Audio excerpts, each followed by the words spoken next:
너도 고수하고 싶냐? 너도 고수하고 싶냐? 막 이런 식으로까지 얘기를 했어서 제가 그때 엄청 막 울었던 기억이 나거든요.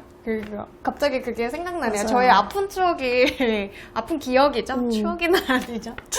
추억이라고 네. 할까요? 네. 그래서 아픈 추억이 생각났습니다. 순간. 맞아요. 그러니까 이게 모르시는 분들은 그런 협박을 네. 들으면 겁이 나실 수도 있어요. 하지만 그렇게 대중문화예술기획업 이제 등록증이 없는 사람이 하는 말은 그냥 무시를 하셔도 돼요. 무시를 하셔도 되고 네. 그 등록증이 없는 사람들이 전속계약 운을 하는 것 자체가 불법이에요. 네.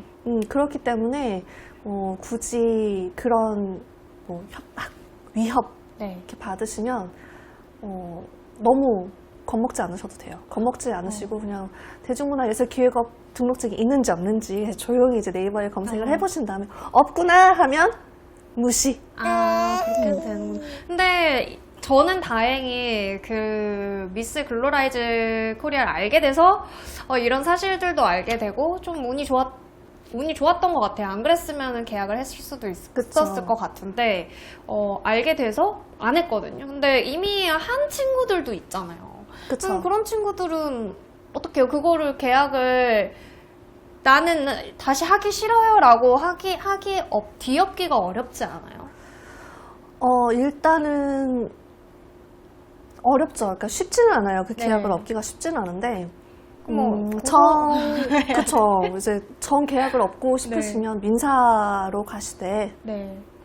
민사로 가셔서는 이렇게 말씀하실 수 있죠. 이제 대중문화예술기획업 등록증이 없는 사람이기도 하고 네.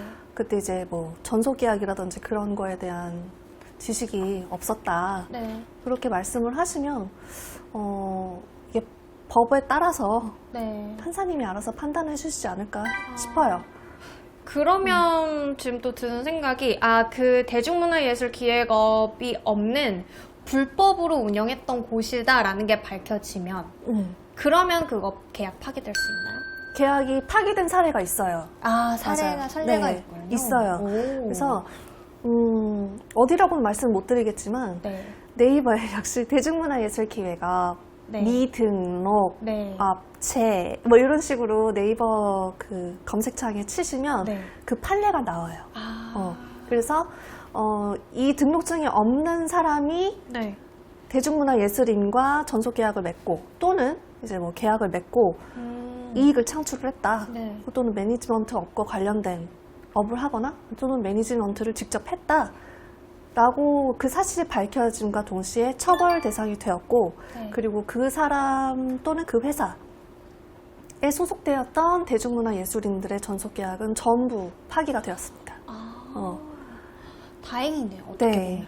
그래서 이런 사례를 제가 들은 적이 한 번 있어요. 네. 근데 이게 뭐 그 대중문화예술업을 하다 보면 수익 배분이 중요하잖아요. 그러니까 그쵸. 수익이 나서 대화로 이 배분이 잘 이루어지면은 다행인데 네.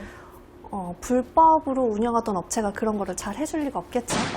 그래서 민사소송으로 번진 경우가 대다수였어요. 그렇군요. 그 계약서 내용 좀 잘 봐야 될 것 같아요. 계약서 그러면 내용 잘 보셔야 되죠. 그 계약서 내용 어떤 것들 좀 제일 주의해야 될까요? 이런 거 중요한데, 그죠? 일단 제가 전에 말씀드렸던 기간. 기간도 좀 중요하게 보셔야 되고 네. 그리고 목적 네.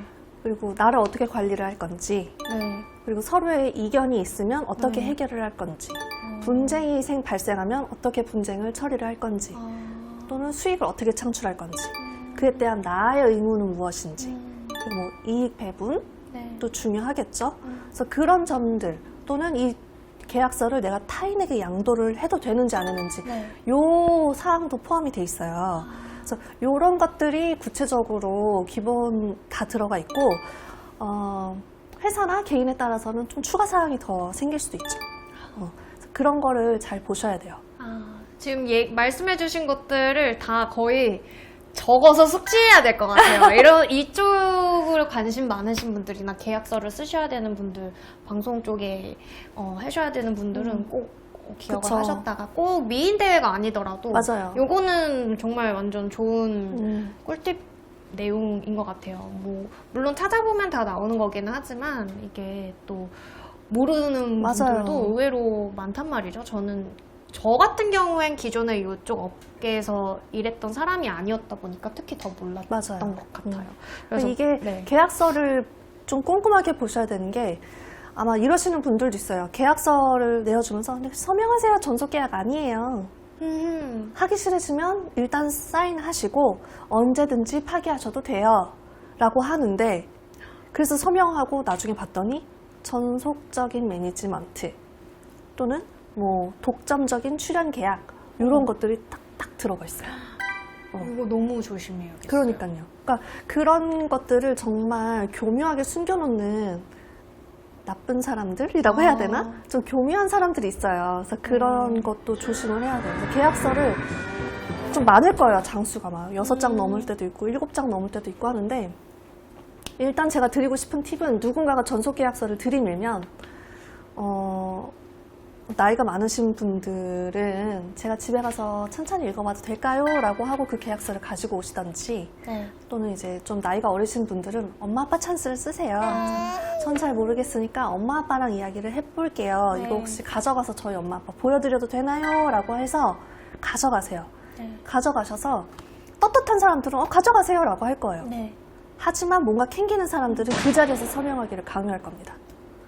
하지만 그 자리에서 서명하시면 절대 안 돼요.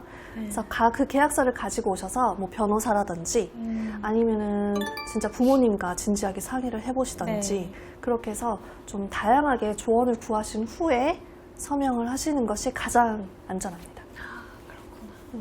진짜 너무 꿀팁이라서 저도 지금 뭐 앞으로 그럴 일이 있을진 모르겠지만 막 다 기억하려고 하면서 들었어요.